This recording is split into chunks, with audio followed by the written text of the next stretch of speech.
example, how many times did you travel last year, for example? Yeah, many times. Hardest part, I'd say, the long shift. When you see on Instagram and TikTok, combine a 14-hour day into 60 seconds. Yeah, you think, oh, it's so nice to be a flight attendant. It makes it look really easy. That goes with the job. Bear in mind that sometimes you will be away from home. I can't see myself ever doing something different, up to now anyway. Like, behind uniform, you know, we are people as well, with feelings, who have family at home. A lot of people do think we are just there for tea and coffee, which we are, but which we are 100% not just there for that. Why fit in when, like, we are born to stand out? So I want to go to America, I want to go to Australia, I want to go travelling, do it. Hi, I'm here with Sam, a friend of mine and also a senior crew member of an airline, and today we're going to speak a bit about the industry and about himself and like just general stuff and a nice chat. Hi and welcome, Sam. Hello. What inspired you to become a flight attendant, and how did it all begin for you? So I think it's something that I've always been interested in. I think like the airline industry and obviously like aviation is always something I've been passionate about. And I just never really had like the guts to do it because I didn't really know that much about it. And it's only when I spoke to one of my friends who I met through my previous job, I asked more about the role and what it entailed and, you know, like the ins and outs of the job. And then it kind of gave me that final push to want to do it. And what were you doing before the aviation, and was it like a smooth transition or? Yeah, so it was completely different. So before I worked in the air, I actually worked with dogs as a canine behaviourist and trainer. That sounds cool. So something totally different. Yeah. But yeah, it was quite a smooth transition, I think, because before I did what I do now, I was self-employed. So I could kind of like create my own schedule to fit around when I was going to finish before I started my training for the job. So yeah, it was I'd say it was a really smooth transition working for myself to be able to then stop and then go for my training before obviously I started the job as crew.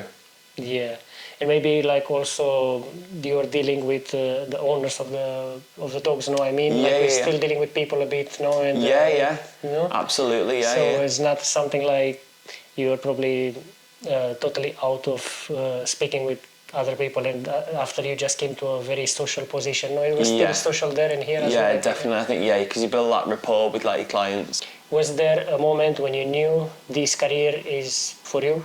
Like, yeah, I'd say probably as soon as when I went for my interview and I met people that were obviously in a similar situation to me and seeing how passionate other people were about wanting to do this as a job, I think that's when I realised that this is something that I really do want to do. And then I think alongside that, doing my training and, you know, like meeting my peers who I would be working with once I qualified, I think, and doing the training and being actually encouraged and like self-motivated to do the training was like a time when I thought to myself, this is something that I really do want to do because I'm enjoying doing the exams, I'm enjoying doing the training, I am enjoying studying. And you enjoyed also the people that you met there, no? As a mindset maybe a bit similar or very friendly or something? Yeah, all very. I think because obviously I like customer service is one of like the main parts of the job. You know, becoming like friends with your colleagues who you know, I was down in a hotel doing my training with like a small selection of people for near enough a month, so you become really, really close to them. You know, like really friendly and yeah, and then I think it's kind of when you're in that situation, you're all talking about where your first flights are and, you know, what you did before and kind of all share that kind of passion to want to do the job. So yeah. How did you land your first job in aviation and as a cabin crew member, no, firstly, and if someone would want to do it now in 2025, how would they need to go about it? So when I started, it was, you could apply for like multiple bases. Me being from the north of England, I applied for a certain base which I wanted to be based at. And then you put like a second choice where you'd also, you know, be willing to work as well. Luckily, I got my first choice. So it's kind of like the traditional application, doing it online, and then doing like lots of online assessments first. You know, they've already received like your CV and things like that. Doing the online assessments, and then after that, then you get. Well, I got invited to an assessment centre, where then you're assessed with a group of people. You do multiple like tasks within groups, and then one-on-one interview. And then obviously once you do get the job, obviously then you go for your training afterwards. So I think someone today wanting to do the job, it is a very similar kind of process where you obviously apply online with obviously a CV and obviously do they need to go for a certain airline, or is it an agency that gives to every airline, or how is the best approach? No, so usually in general airlines do recruit every single year. They'll open recruitment and then they'll close recruitment when they have got enough people. But whether it's an airline within the UK or whether it's an overseas airline, usually they just open the recruitment process at certain times of the year, and then obviously you can go and apply for, because one airline may open applications for, say, a London airport. Another airline might open applications for an airport in, the UAE or Middle East. Yeah. So yeah, it just depends on which airline you go for to where, which base you're going to be applying to work at. And when you are doing these online applications and stuff, is it like something very, very hard, or it just takes time? It's nothing very like, everyone can do it probably, Yeah, I think a lot... Do you also need to have like a certain amount of studies? Like, do you need to have an A-level? Do you need to have university or something? I'm not entirely sure. I think it mainly depends on the airline to which you apply for, but all like the entry requirements will be listed, with the job title, with the job description, which you need to get into the airline. But I think most airlines will want you to have customer service experience. Some airlines will want you to have had previous flying experience. So, for example, you can go into like a commercial airline when you're flying, customers to holidays and different places, but then you can also apply for like private airlines, so like private charter airlines where you're flying independent clients too. You could be going from London to LA, for example, and then you're going to be taking like maybe like a family or a certain person or maybe a business owner to like a certain destination. But yeah, usually airlines like that, a private airline on the private jets, they usually will ask for previous experience or previous senior cabin crew. So like a cabin manager, you've got to have cabin manager experience in the past of usually I think up to 12 months before you do apply for that role. But it's always something, I think the industry is so vast that you can always, like build and grow. Yeah, you can find you can different roles, yeah. That's cool. What is a common myth about flight attendants that people still believe to this day? I think a common myth that people, and I actually had it asked to me only like in the last week, people will sometimes think that you will work a flight, say for example a 2-hour flight somewhere, and then you will get off and then you will relax, which some of the time that is true. If you're doing like a longer sector to a longer destination, you do get off and you have some time down route to, like relax and rest and enjoy some of your time. But I think a lot of the time people don't kind of understand that you can be going somewhere and you can be doing a 12, 13, sometimes even a 14-hour shift. Wow. So you might think, you're only flying to a place which is only 3 hours away, but you might do that, then come back, and then you might then go to a little hop somewhere quite short. So yeah, quite a common myth is that you do a really quick flight and then get off and have loads of downtime. It's very easy. Yeah, I think a common myth is the length of days that we genuinely do, because you do some long days, and they are hard work. Yeah. So I think kind of the common myth is that it's an easy job, whereas you can have really straightforward days, but some days are really long. So keeping this in mind, do you think people will be better on if they can go on a longer one? For example, when I traveled to Philippines, I had an 8 hours flight, I think, or something, with Omar Air or something, and I think it looks more relaxing. The plane, it's a bit bigger, and it being longer, I think after that they can rest probably, I'm assuming. They will do it, Yeah. What does a real day in the life of a flight attendant really looks like in work and out work when you are home? So I think it varies. The one thing about this job that I really love is that no 2 days are the same.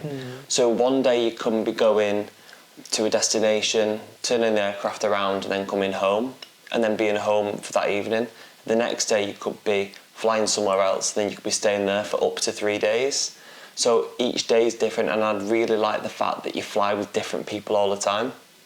So you could be flying with one person, one of your colleagues, and then you might not fly with them for another 12 months again. Going to outside of work is kind of just what any regular other person who does maybe even a 9 to 5 when you have your days off, you know, socialising with friends, cooking, going for walks, you know, having some of your time, but also usually, depending on what airline you work for, obviously some of the perks that you do get to enjoy travelling as well. So if you've got a period of days off, you can use your airline then to fly somewhere and enjoy a few days within a city or a beach break. So it gives yourself time to actually explore the place that you're taking all your customers to as well, which I think is really interesting. That's really interesting. And these, let's call it perks of the job, do they give you like big discounts or hotel discounts, or what do they give? Yeah. I mean, certain airlines probably has different packages, no? Yeah. Perks, but like in general. Yeah, in general, I'd say with most airlines these days, you do tend to get at least discounted flights. Package holiday companies may offer you like a certain amount, like a voucher, or you have concessions. So some airlines you might be if you've been flying and working with them for say 10 years, you get a certain amount. If you've been flying for 15 years with them, you might get an X amount. So you get concessions that you can use back on, like say for example a package holiday. What are the best perks of the job that nobody talks about? The best perks of the job that no one talks about, for me, is actually not working 9 to 5. That is one of the biggest things for me. I think it's harder not to stay just in one place, no? Yeah. Yeah. And I think the variation of shifts, you know, I love having weekdays off work. As much as everyone would think they would love having a Friday and a Saturday and a Sunday off, for me, I really like having weekdays off because you can go and do some shopping and it's quieter. Yeah. And obviously the perks, as in going to explore different places at discounted rates, that absolutely is 100% a perk. But I do think as well, having the variation of different days off each week as well, which I think is quite a good perk for me. That's good. And do you take advantage in the sense like, do you go often to, let's say, for example, a hot country if you want to, like, let's say here about you in general, like, for example, how many times did you travel last year, for example, even if it was short periods? Oh, last year? Yeah. Oh, without sounding big-headed, I can't even tell you how many. But many times. Yeah, many times. I think because, you know, we've got the accessibility to be able to use it, and it, you know, it is available to us, so I do personally use that quite a lot, and I do like, as a hobby of mine is travelling, and I think that's why I do love the job so much. Yeah. And I think it is really good for me to go and explore, you know, different places, hot places, cities. And yeah, so last year I couldn't even tell you because I do go away quite a lot. That's good. I'm just asking, you know, some people are curious, so it is possible to travel a lot, no? Yeah. And would you say like range is between like, I don't know, 3 days to 5 days or even longer? Or? Yeah, so I've done it before when I went away with my partner and we stayed just one night in one place, and then we came home the following evening, so we had like 2 days but one night in one place. Oh, okay. So we went somewhere for one night, but then also we went away for like 5 days, and then I've travelled with family on like a week's holiday. So different variations, different places. Yeah, that's good. What is the hardest part of being a flight attendant that Instagram never shows? So the hardest part, I'd say, the long shifts. The long shifts. When you see on Instagram and TikTok people talking about the shift, and they'll combine a 14 or a 12, 14-hour day into 60 seconds. Yeah, you think, it's so nice to be a flight attendant. It makes it look really easy, but they are long shifts. Sometimes you can be starting work at, 3 o'clock in the afternoon, and then you're not finishing until 3 o'clock in the morning. And then obviously then you've got to get home, you've got then to drive to work.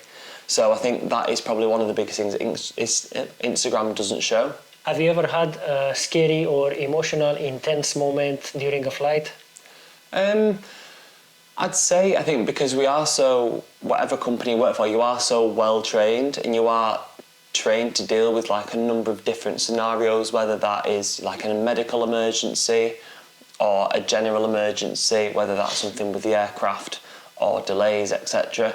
I think I wouldn't say I've ever been scared when I've been working, but I think because we are so well trained to deal with these things, the training does kick in when something does happen, whether like say it's something to do with like a general emergency or a medical emergency with one of the customers. I think because we are so well trained, we are trained to deal with that, so we kind of just go into that training mode where we are. That's scary.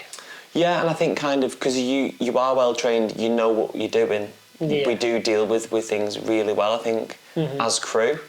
So I think in general, as customers who travel maybe like once a year, if they go through severe turbulence, as a customer, someone on a plane, that can be really scary. Whereas when we're flying every single day and we experience that on a regular basis, yeah, that can be quite normal for us.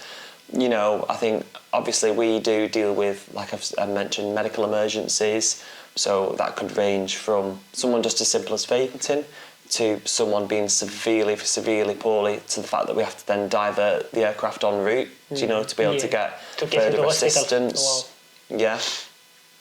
I think we are trained so well, especially with first aid.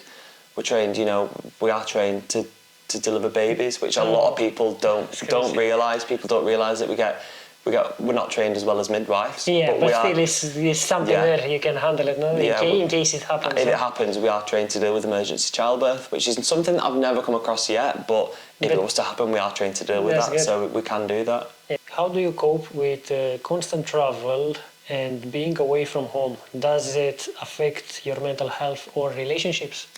No, like I think being away from home, like obviously to a certain extent, I think is good for you, because it gives you variation within your life to be able to, you know, like go away, and sometimes things that are happening at home, you know, that are maybe stressing you out or, you know, causing you some issues with mental health. I think going away and it takes your mind away, and I think being around colleagues, and usually whenever I've done like layovers with my crew, we always, you know, sit and talk about things, and sometimes it's good to go away to be able to, you know, relax and put things into perspective. Yeah. So I think sometimes it's really good for your mental health to be able to go away. But on the flip side, I could probably understand how, you know, if something's going on at home, then someone's away from home, that might not have the same effect. Yeah, it depends. Yeah, I think it kind of depends what's happening. But I think kind of that goes with the job. If you are thinking about being crew, I think that is kind of something you've got to bear in mind, that sometimes you will be away from home, so you've got to be open to being away from home. So yeah, but I think it does definitely have its pros and cons, but for me, definitely more pros. For you, it's more pros. Mm-hmm.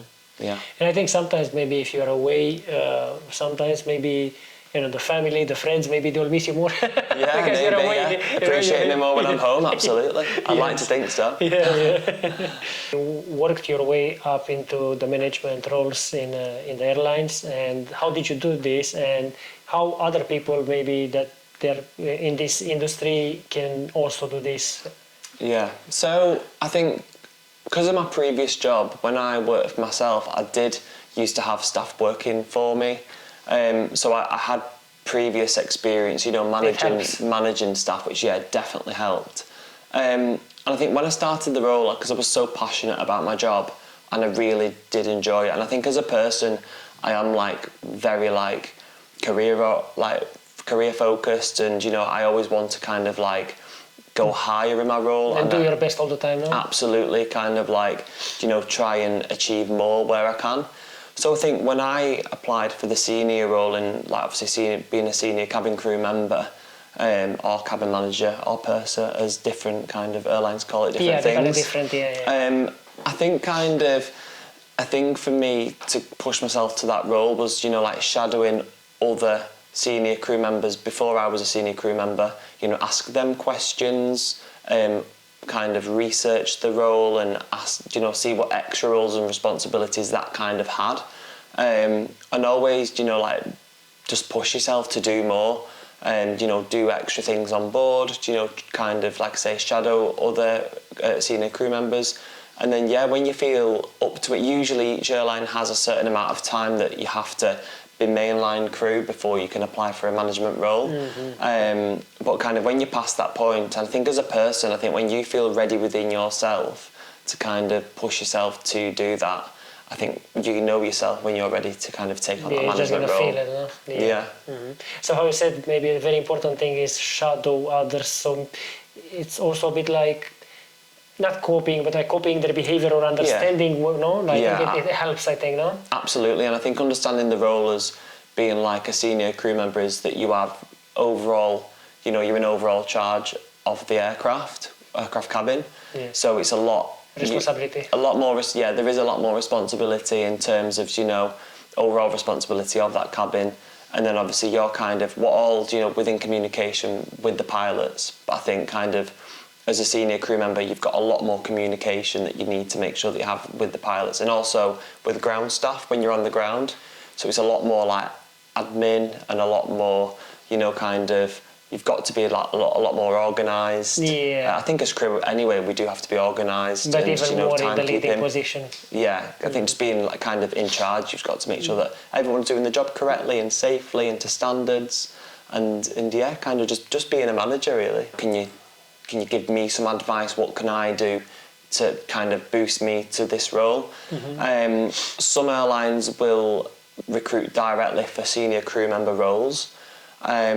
Depending on some airlines, if they're opening a new base or they're launching operations from a certain country, they might recruit for senior crew members straight away. And usually you have to have been a senior crew member, beforehand at a different airline. Oh, yeah. But I think it's kind of, like getting the knowledge and then shadowing, like I say, other senior members of crew beforehand, getting their knowledge and making sure that you're up to scratch with everything, and then pushing yourself, to do that. But I absolutely love my job as a senior crew member because, making sure everything's done to standard, and then making sure also that my crew when I'm flying are having a really enjoyable and safe day out. And I think it's like running the day as you would like to run it. So when I go to work every day, I know that I'm going to have a fantastic day because I know that my crew without sounding big-headed, my crew enjoy flying with me. And, they have an enjoyable and safe day out where things are done correctly. And I'd like to think I'm a really nice manager myself. That's good. I think you are. I mean, I know as a person you're really nice anyway. No? What is the number one skill or trait every flight attendant should develop right now?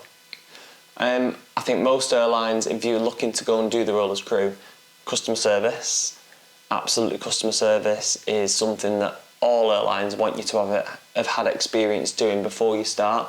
So I'd always say if you're not sure where to start, or if the airline that you're wanting to recruit for isn't applying yet, go and get some customer service experience, whether that's in retail or hospitality. It's something that is really, really, it's really appealing to airlines, and it's really appealing to the recruitment team before you start. So yeah, I would probably 100% say skill to go and get is customer service experience before you start. What is the mindset that separates the people in this industry that make it into this industry and they enjoy it, and that comparing with the ones that they burn out, for example, very fast, or they just give up? I think kind of when you start the job, knowing that it isn't just, anyone who's watched TikToks about the job, it isn't just what you see on TikTok. It's not just the good parts of it, no? It is delays, it is cancellations, it is dealing with medical emergencies, like I've mentioned. It's dealing with sometimes, disruptive customers on board. So I think it is obviously social media, and I think kind of people don't really show that part of the job. So I think if you're going to go into the role just thinking it's completely straightforward and you have absolutely no problems at all, like any job, of course you're going to come across difficulties. And I think it's always just to have an open mind, and some days are stressful, some days are challenging, and some days are really long, but then you can have other days where they're absolutely fantastic. Nothing goes wrong, you fly somewhere, you get off for a day or two or three, and you have some really good downtime with your crew, relaxing in the sun, swimming in the sea. So I think it's just being open-minded, and ensuring that you remember that it isn't just, serving tea and coffee.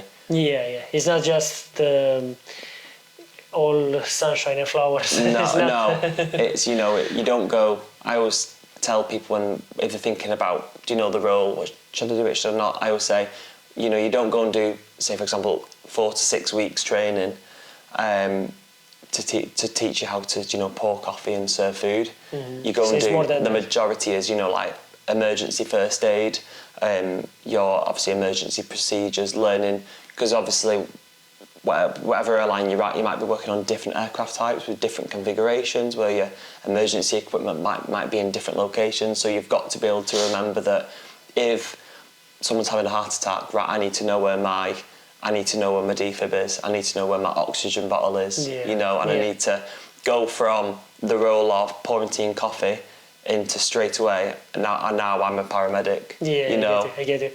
Well, I think also, so people, they should not think, or how to say, this is just like the fantasy, the good side of it. I think it's also, they need to understand, like, in everything you need to also, like, it's a lot of work sometimes. Absolutely.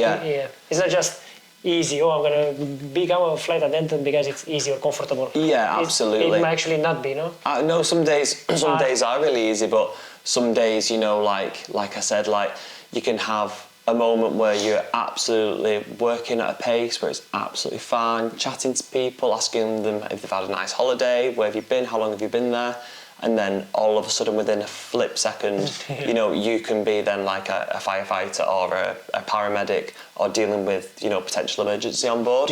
So I think it's always, you know, important to remember that, you know, anything can happen at any moment, and that's why we're there. We are there for safety, and a lot of people do forget that sometimes, that we are on board for safety, and that's what we are there for primarily. And you need to be ready for anything. Any situation at any time, If someone is applying today for these roles, how can they stand out in 2025? I think standing out, as a personal opinion, I just think to be really confident, obviously previous customer experience before, like customer service experience, stand out, you know, be confident, be bold, but don't be bolshy, so don't be too much, and because obviously you've got to work with so many different people, so you've got to, you know, be able to have the skill to let other people have like a nice attitude. Maybe, absolutely, absolutely, have like involvement as well, but always be, you know, like confident within yourself, because you are like standing in front of hundreds and hundreds of people, you know, serving them and speaking to them, so you've got to be confident, I would say, within yourself, and definitely have customer service experience. So if you're like highly introverted, it's not really for you. It depends. Potentially, but I think sometimes if you're someone who's maybe like that and more shy, doing something like this could really push you, you know, like to open, absolutely, like open your mind and push you to, you know, like be more confident within yourself by doing this role. So I think it's something that could kind of always be like open and accessible, you know, to anyone. Have you ever thought of quitting? What made you stay so long? So you said you're 8 or 9 years, no? Yeah, so 8 years I've been flying, and no, I genuinely couldn't think of anything else that I would rather do. No, I don't think I will ever leave flying, because it's just something that really interests me. And I think as like doing a job, I think you have to enjoy what you do, because you do spend the majority of your life, or a big chunk of your life, working. And you know, we are only here once, and I think it's always important to spend your life doing something that you love. And I think I'm lucky that I get to go to work every day, and I do, after coming up to 10 years, still love what I do as a job. And that, you know, it's drive. It gives you, when you put on your uniform in the morning and, you know, pack your bag for your layover, like, it gives you that drive to go to work and do it. So for myself, no, I can't see myself ever doing something different up to now anyway. So I think it's also like, I think this job is a great fit for you. So I think many people these days struggle to find, you know, that job that's a perfect fit for them. Because I think, you know, the problem these days is not necessarily the workplaces or something, but it's just people are in the wrong jobs many times. So for example, in your case, from what you're telling me, it's a great fit for you. How do you think other people can maybe find the job that's really suitable on their personality, or I don't know, like... I think always just think, what would I like to do as a job? And I think just drive and go for it. So if you wake up one day and think, right, what do I really want to do in life? I want to help people, I want to work as a doctor. I think go and do it. Like, anything is possible for anyone. I think to go and like work towards a goal, So whether that's be a flight attendant, a senior flight attendant, Anything. a pilot, you know, like anything is possible. Yeah, anything that you really want, you should Yeah, try. Yeah. I think just strive to do it, like set a goal, and if you work towards your goal, like you will 100% achieve it. So I think always do something that you enjoy. I think because for your mental health, I think it's so important to do something that you want to do. Yeah. Myself, I think anyway. No, it's true. Yeah. That's why I added this, because I think it's a big problem these days, and I feel if more people will have a different job in many cases, it will solve a lot of their stress problems, you know, many other stuff, you know. Yeah. Yeah, I agree. You mentioned uniformed workers being more than the job. How do you personally stay connected to your identity beyond the uniform? I think always it's important to, even though sometimes, not just my role, but whether you work in retail or a doctor or wherever, I think even when you have people, you know, being potentially rude to you or, you know, sometimes aggressive to you, that they aren't being directly aggressive to you, they are being aggressive or they are being rude to your uniform. Yeah. It's not you as an individual. And I think it's always important to remember that, you know, to not have to take then that stress home with you. So I think if you are a uniform worker, you know, like on the front line, whether it's a variety of different roles. Yeah, can be anything. Absolutely, yeah. I think it's always important to remember that, you know, it is a uniform and people aren't attacking you directly as a person. So I think it's always... Sometimes they might have something against the company or they deal with something and maybe it's nothing wrong, but they just feel like that and they don't realize it. Absolutely. I always think like it's very hard to not be nice to someone that you've never met before. Yeah. So I think, whereas they've met that uniform many times. So I think that's sometimes why it's important, you know, to make sure when you go home at night to not take, you know, that home with you, that, you know, kind of take things personally. Yeah. To just let it go over your head, you know, it's not something personal with me. Yeah. It is just at that person as a working person. Yeah, true.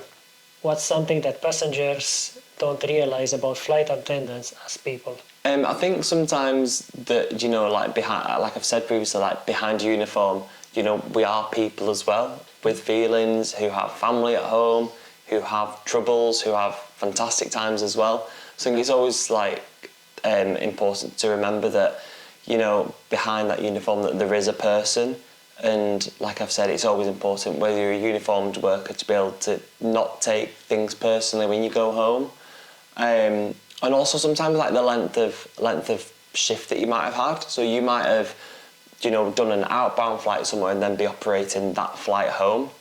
So you could have already been at work for, you know, it could be hours. You could have been already at work 5 hours, you know, before you meet that person. Mm-hmm. So it's always probably, you know, it isn't just the start of your working shift. Yeah. So I think sometimes it's you know, important to remember that.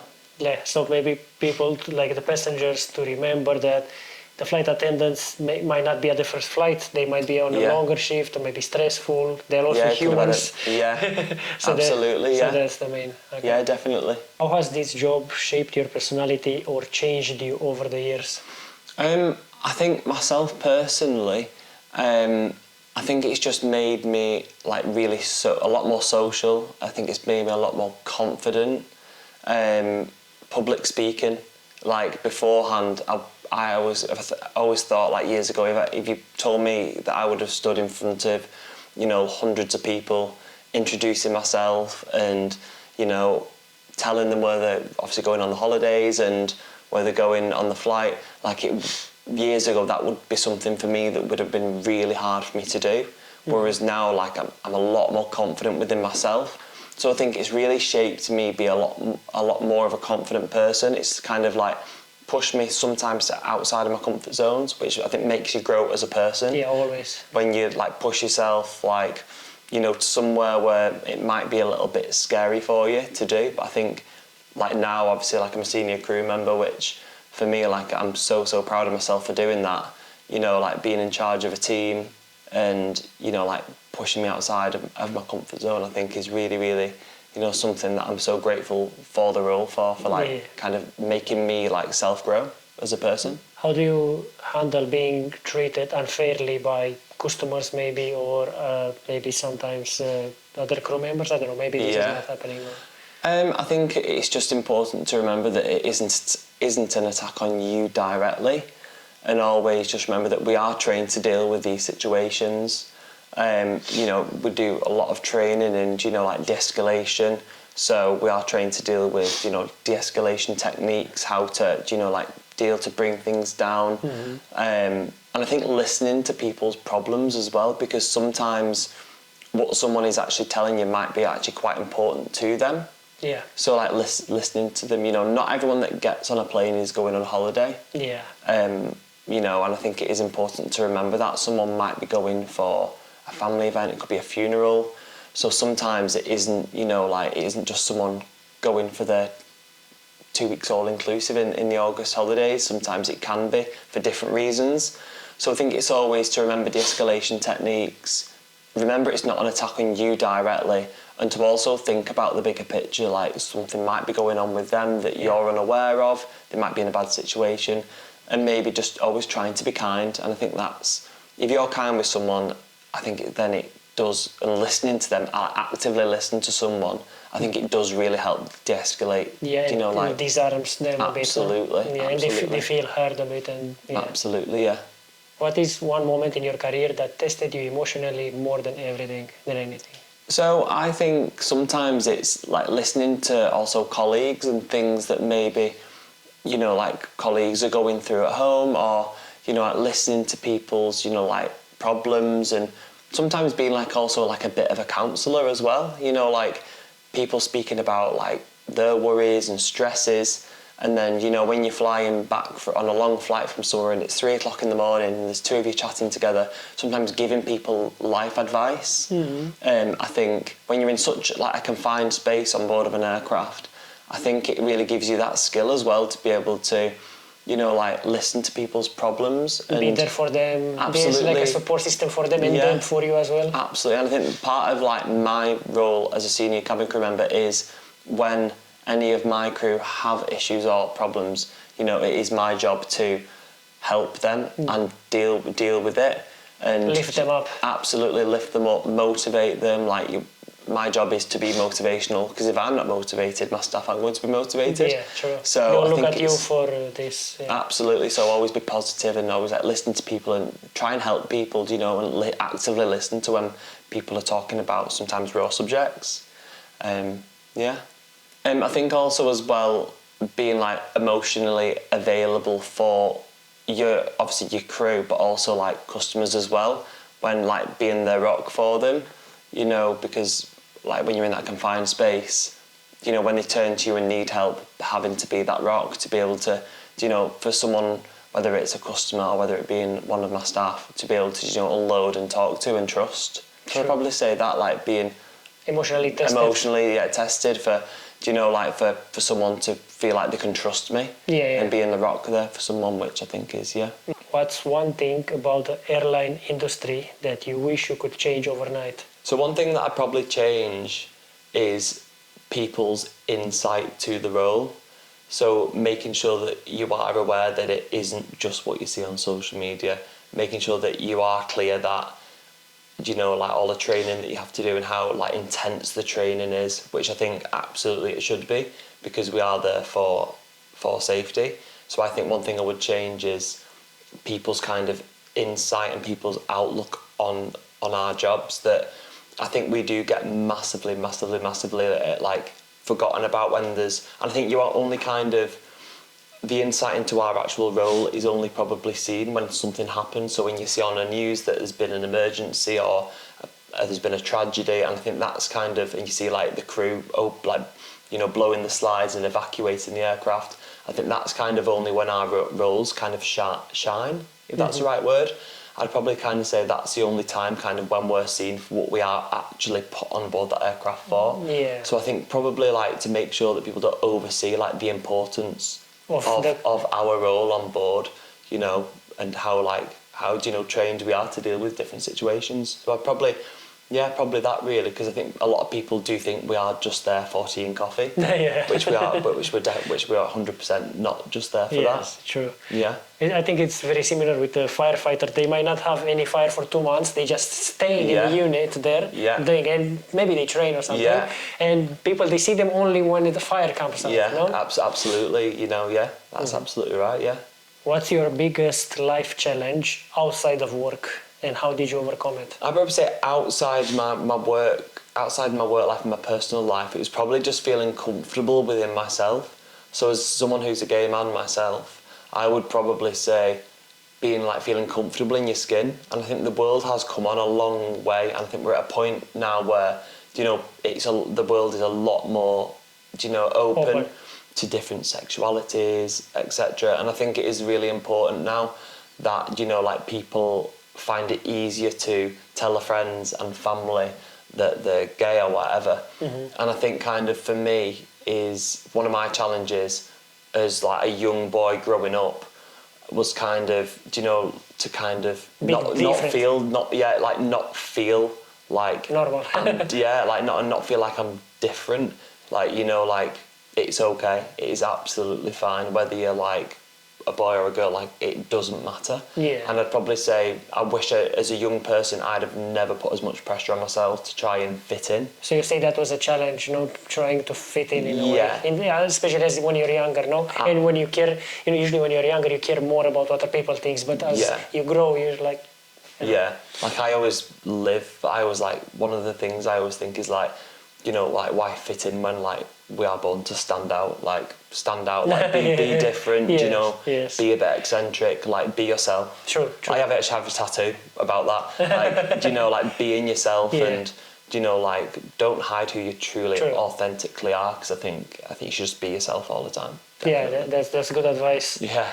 Yes, I agree, because, you know, especially probably older generations or even some generations now, they have that mentality that you need to stay in your bench or you need to stay in your place and don't stand out and don't be yourself, basically. Or, you know, like, I don't know, this was a misconception of the, I don't know, I would say more of the past, our parents' generation maybe. They were like that, but I think if you do this, you're gonna not be noticed by anyone. You're not gonna do anything big in life, and like, even in your sometimes workplace, or you don't need to be like in a bad way. You know, don't stand out in a bad way. Yeah. Don't do, like, I don't know, some weird stuff or something. But you need to stand out and be yourself, and don't be afraid. How you say, be bold. Because I feel people who are not doing this, they just left unnoticed. And I think they don't get much in life. That's what I think. Yeah, I think it's just, like I said, just always be yourself. Yes. And I think it makes such, like, a life to have different people from different cultures and different religions and different sexualities, different genders, like, to make the world such, like, an important and also, like, diverse place. Yes, true. I think, definitely. I think it's just... Yeah, absolutely, I agree. Yeah, and tying up into this, I would say, like, I like also this a lot about England, that it's very multicultural, and when everything goes well, and, you know, people has nice character, and it's how you say, it's very nice to speak with people even from different religions, people that are straight, gay, whatever, as long as they're good people and they have a nice personality, and you know, like, everything is nice. What do you think about this I don't know, multiculturalism of England? Do you enjoy it? Do you like it? I think, or is it a bit too much now, maybe? Like I think it's just really interesting, you know, to have, like, different people from all different places in the world and different cultures, and it does make you know, like, a different place in it. I enjoy it. Like, I enjoy different cultures and different foods and meeting different people, different sexualities. You know, like, I really like meeting different people from different walks in life myself, and I think it's really, really interesting. Yeah, I'm the same. I feel like it adds. If you could give your younger self one piece of advice, be it either in life or career, what would it be?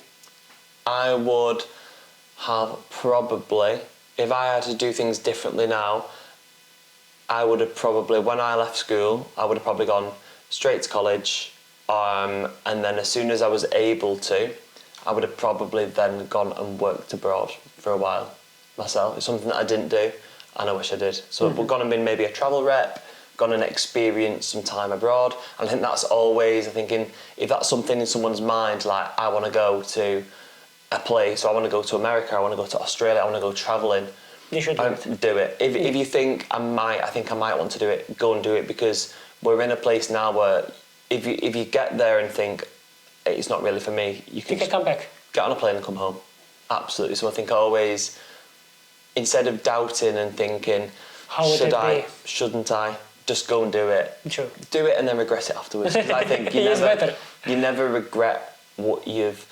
What's the saying? You never regret what you've. You regret more what you've not done.